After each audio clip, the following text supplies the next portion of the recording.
Hello, everyone. My name is Sam, and welcome back to the Car Take. That's right, we are back on YouTube after a very long hiatus. I'm excited to be bringing this series back. I'm going to try and upload between every week and every 2 weeks as best as I can. Obviously, kind of life gets in the way, but I'm going to try and keep these videos a little more short and concise and share 3 to 4 news stories with you every time I upload and give sort of my thoughts and opinions on them. Now, we're going to jump right into this tube take today, and we are going to talk about the Hyundai N-Vision 74. Now, as you can see in the top left corner of the screen, I have some articles here that seem to suggest that the N-Vision 74 will actually be built and sold. That's what the Car and Driver one says. Motor One, Gear Patrol, obviously these are pretty well-known automotive sites, and so I don't know where these reports are coming from. I kind of read through them. It sort of seemed like they were leaked / unconfirmed, right? But I wanted to talk about the N-Vision 74 because I think it is a really cool car, and I think as far as EVs go, this is what I want to see more of. And that's been a theme from Hyundai. Their EV5, or Ioniq 5, excuse me, I really like the design of. I love the retrofuturism. And the Kia EV6, obviously the sister car to that, is a little more modern with more curves and such, but I still really like the way it looks. Now, I put in the bottom left corner a picture of the DeLorean because obviously you can't talk about the N-Vision 74 without comparing it to the old DMC-12. Sorry. Without comparing it to the old. Now, obviously I put a picture of the DeLorean in the bottom left corner there because you cannot talk about the N-Vision 74 without comparing the way it looks to the old DMC-12, and I think that is awesome. So a little bit about the N-Vision 74. It is purported by, this is coming from Hyundai's website, to make 500 kilowatts of power at the rear wheels, which is about 670 horsepower, and 900 newton meters of torque, which is 660 pound-feet. Now, those numbers are good enough for max speed above 155 miles per hour or 250 kilometers per hour for my Canadian or European viewers.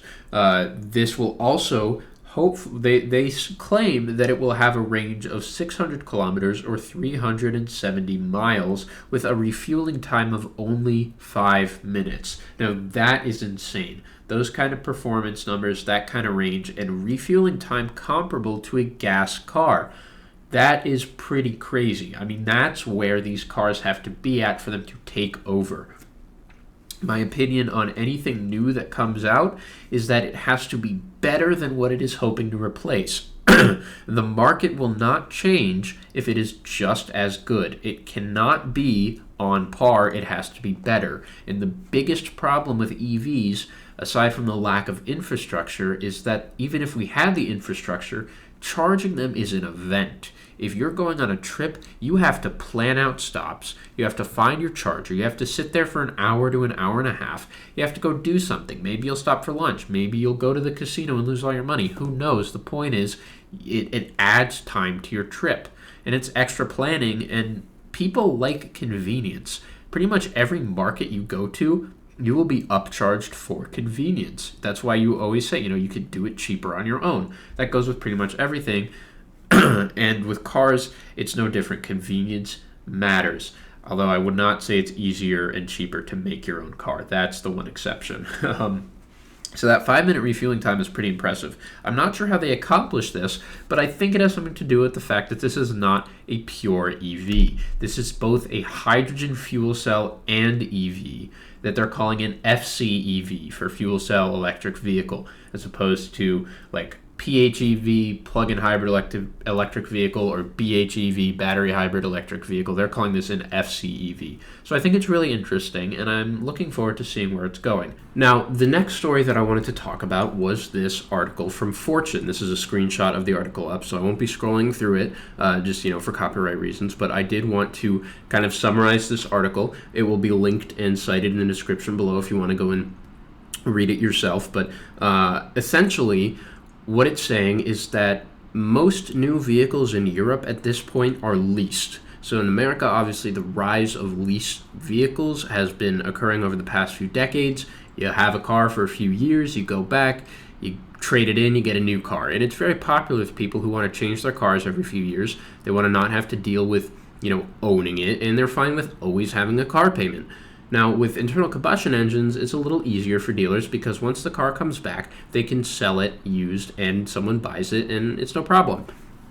What they're finding with EVs is that they lose a lot of their value and they're having a lot of trouble being sold secondhand. Obviously, when you bring back that lease, it can't be sold as a new vehicle. It's however many years old, it has however many miles on it. They're having to sell them used and they're having trouble. It's not as profitable, and they're like it says in the title, they are piling up in what they're calling graveyards. Part of the reason for this is there's no real way to determine the longevity of these cars. Obviously, with internal combustion engine vehicles or ICE vehicles, we have metrics like mileage and the age of the parts and the general reliability of the engine, the cost of maintenance, all that. With electric vehicles, miles don't necessarily matter as much. And batteries, as we know, because we all have smartphones, right, they become less effective over time. They can't hold as much of a charge. They drain faster, that kind of thing. And when you're talking about something like, for instance, a Tesla, where you do 2 runs at full speed and then suddenly you don't have as much power, you think, well, in 5 years, will it even have 100% of the power it had when it was new? We're going to see a performance decrease in these cars as they age, and people are noticing that, and they don't want to take a chance on buying a used electric vehicle, especially when you can just lease a new one. What they normally do with cars that they can't sell over in Europe on secondhand markets is they ship them to Africa. They sell them to African countries that are developing and have an automobile market, but they can't do that with EVs because they don't have any infrastructure for them. We think in the US it's pretty bad, and in the Europe it's slightly better, but in Africa there's nothing. So they can't ship their EVs to them, and so they're just piling up. And there's this dealer over there called Ayvens, Ayvens, that the article mentions, that is kind of saying that this uncertainty will sort of drive forward the trend of not owning your car. And that's what I want to talk about. That's my main takeaway from this article, is the potential for subscription-based vehicles.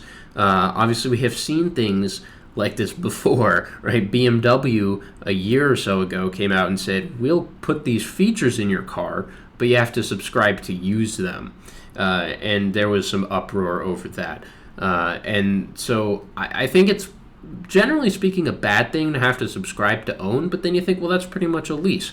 So I'm not sure where this is going to end up. I'm sure there's going to be litigation. I'm sure there's going to be lawsuits and legislation passed to regulate this. And there already is sort of, at least in the U.S., precedence against subscriptions /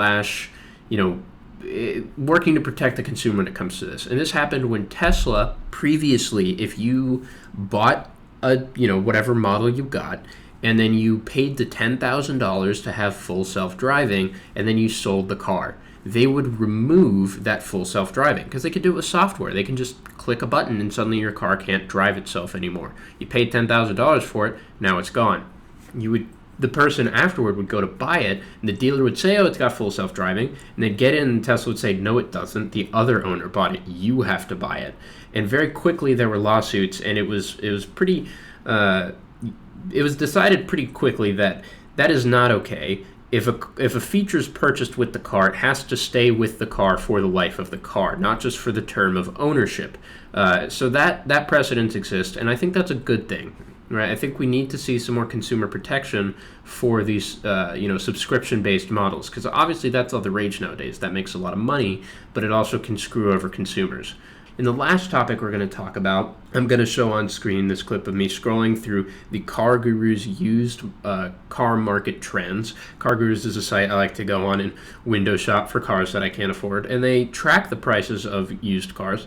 And as you can see, there's a lot of red on this screen. The used car market is going down. I think it will continue to go down. I'll keep you guys updated on this throughout, the different videos that I put out. But there's a lot of red. A lot of cars are decreasing in value. I think the COVID bubble is definitely over. I'm sure you've heard that a million times. But pretty much you can no longer flip a car right now anymore. If you buy it, you're going to sell it at a loss, most likely. So that's kind of good to see. And so that is all for today. Thank you guys for watching. Thanks for listening. Let me know what you guys think in the comments below of all this. And make sure to follow me on my other socials, on Instagram, on TikTok, at The Car Take. Read my website at thecartake.com. And I will see you all in the next one.